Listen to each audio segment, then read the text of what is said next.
सारे लहर में मेरे साथ मिलकर दुरूद शरीफ पढ़ो. अल्लाहुम्मा सल्ली अला मुहम्मद व अला आलि मुहम्मद कमा सल्लैता अला इब्राहीम व अला आलि इब्राहीम इन्नका हमीदुम मजीद. अल्लाहुम्मा बारिक अला मुहम्मद व अला आलि मुहम्मद कमा बारकता अला इब्राहीम व अला आलि इब्राहीम इन्नका हमीदुम मजीद. दुआ है रोजाना एक मरतबा इसी अंदाज में जो दुरूद शरीफ पढ़े, अल्लाह करीम हर साल उसे अपने घर की हाजिरी नसीब फरमाए. आमीन. तो आपकी मर्जी कम अज कम किस तरह लहर पे मौज मस्ती में तसव्वुरात की दुनिया में ऐसे जैसे गुंबद खजरा के सामने बैठे, सुभान अल्लाह, हुजूर के रोज़ा अनवर के सामने, गुंबद खजरा की छांव में, मवाज़ शरीफ के सामने इस अंदाज से मैं सुना रहा हूँ, वो सुन रहे हैं. इंशाअल्लाह वहाँ जाकर सुनाने का भी मौका अता फरमाएंगे, करेंगे इंशाअल्लाह ताला. अल्लाह ताला ऐसे आपको आबाद और खुश रखे.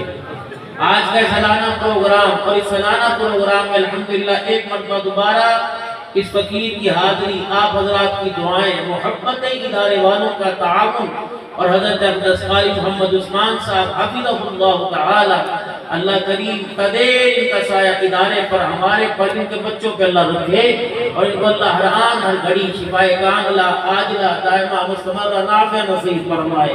अल्लाह हर साल इन्हें इनकी फैमिली को अपने घर की हाजिरी के लिए कबूल फरमाए। आमीन। अल्लाह करीम है, जब देने में कोताही, देने में कमी नहीं करता, कंजूस नहीं करता, तो मांगने में क्यों कंजूसी करे? अल्लाह से मांग लो, जो मर्जी अल्लाह से मांग लो, इज्जत मांगो, औलाद मांगो, शोहरत मांगो, क़यामत तक आने वाली नस्लों में हज लिखवा दो अल्लाह से। वहाँ कौन सा पैसा देना पड़ता है? या अल्लाह मेरी नस्लों में क़यामत तक उम्रा लिख दे, या अल्लाह मेरी नस्लों में क़यामत तक हज लिख दे, अल्लाह मेरी नस्लों में क़यामत तक आलिम लिख दे, अल्लाह मेरी नस्लों में क़यामत तक बामल हाफिज लिख दे, अल्लाह मेरी नस्लों में क़यामत के सुबह तक जितनी नस्लें आगे बढ़ती जाएंगी तमाम मुत्तकी परहेज़गार लिख दे। मेरे घराने में अल्लाह गैरत को, इज्जत को, फजल को, रिज़्क़ की तरकीब को लिख दो। ये अल्लाह से मांगो, लेकिन मांगने का एक वक़्त है। जिस तरह दुकान पर जाने का, स्कूल में जाने का और इस तरीके से ट्यूशन, जितने कामों पर आप लगे, हर चीज का एक वक़्त होता है ना, इस तरह अल्लाह से मांगने का एक वक़्त है, खास वक़्त। बाकी हर वक़्त अल्लाह से मांगो, खास वक़्त ये कि तहज्जुद के वक़्त अल्लाह। उलमा फरमाते हैं कम से कम रोजाना 10 मिनट अल्लाह के बंदा यकसुई के साथ मांगे, ताकि देखने वाले को पता लगे किसी के आगे दामन पसार के बैठो। ये मांगना नहीं, ये आदत है। जिस तरह हम मांगते हैं इस पर भी अल्लाह दे दे, अल्लाह की मेहरबानी। ये हमारी आदत है, जल्दी से हाथ लटकाते हुए, उंगलियों के फटाके निकालते हुए, पैर आगे पीछे मोड़ते हुए, मोबाइल चेक करते हुए, दाएं बाएं घड़ी देखते हुए, जूतों का ख्याल करते हुए, हमारी आदत है। यकसुई के साथ तन्हाई में इधर फकीर बन के बैठो और फकीर गनी के सामने बैठे और अपनी औकात को अल्लाह के आगे जाहिर करे, अपनी शान को नहीं, औकात को अल्लाह के आगे जाहिर करे। ठीक है, मैं दुनिया का औहदेदार हूँ, दुनिया में तरक्की याफ्ता हूँ, तरक्की याफ्ता मुल्क में रहता हूँ, पैसा मेरे पास, गाड़ी में, लेकिन है तेरे दर पे फकीर अल्लाह। मैं फकीर बन के तेरे दरवाजे पर। और फकीर के अंदर तकब्बुर नहीं होता, फकीर में मुंह मलाजा नहीं होता। वो अल्लाह के वो आजिज़ी इंकसारी के साथ, तवाज़ु के साथ और अपने आप को झुकाकर मांगता है। अल्लाह से अपने आप को झुका के मांगे, यहाँ तक कि आपकी जाहिर में अल्लाह के आगे झुकाओ और बातिन में अल्लाह के आगे झुकाओ। जाहिर ये कि हाथ पे निगाहें शर्म से नीची हो और आपकी थोड़ी मेरी थोड़ी सीने पे लगी हुई, फिर अल्लाह से मांगना। और मांगने में देखो, अब यहाँ इस इदारे के इस प्रोग्राम में आप हजरत तशरीफ फरमा हुए।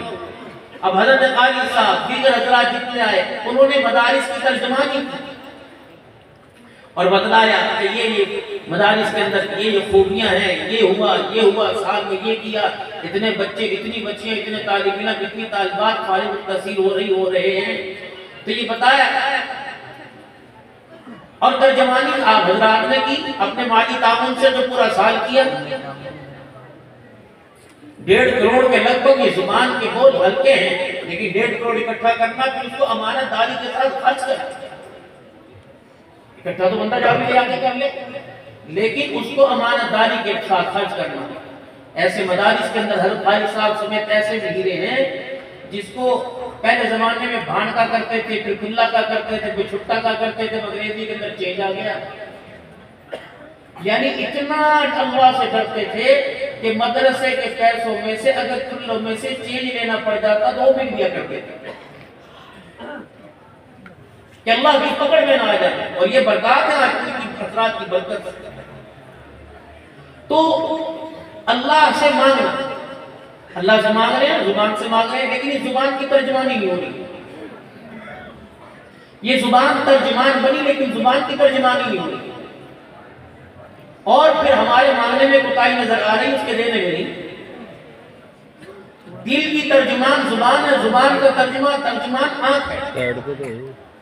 बंदा दिल में ख्वाहिश पैदा हुई कि मैंने आप यहाँ बैठे बोलना है, जुबान में तर्जुमानी। मुझे मेरे दिल ने चाहा कि मुझे प्यास लगी, दिल ने ख्वाहिश पैदा की, कहीं बिना जुबान में तर्जुमानी। सर्दी का मौसम है, दिल ने चाहा कि नहाना है, बनने का, तो दिल की ख्वाहिश जुबान पर आई, जुबान में तर्जुमानी की, बाकी इसकी तर्जुमानी नहीं होगी।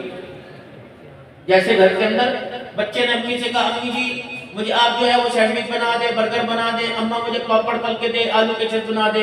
अम्मा का ठहर जा, दिल के अंदर ख्वाहिश, जुबान बोल पड़ी। लेकिन जब अम्मा ने कहा आज नहीं, कल बना दूंगी, आज मेरे पास टाइम नहीं, परसों कर दूंगी, तो फिर इस दिल ने कहा भाई, जुबान ने कहा भी क्या करना चाहिए, आंख ने कहा आप परेशान ना हो, मैं आपकी तर्जुमान हूँ। फिर जुबान ने कहा, आंख ने आंसू निकाल के दिखाया। वो अम्मा का दिल कल पर जो था वो आज में दिल नरम हो गया। अरे अच्छा खाते तो जुबान की तर्जुमान आंख है। अल्लाह से मांगना हाथ उठाकर और साफ करके थोड़ा सा आंसू निकाल के दिखा देना। अब जब ये तर्जुमान अल्लाह के दरबार में पहुंचेगी, रहमत तो पहली ना मेरे भाई, हर एक पे बरस रही, नेकोकारों पर भी गुनाहगारों पर भी। अगर गुनाहगारों पर ना बरसती तो जमीन और उसका वजूद मुश्किल हो जाता, आसमान के शायद तले उसकी हस्ती मुश्किल हो जाती। सबरे को अल्लाह की रहमत बरसती। लेकिन इस रहमत के मतलब उल्टा लिया हुआ, बंदा ढिठाई पकाया हुआ।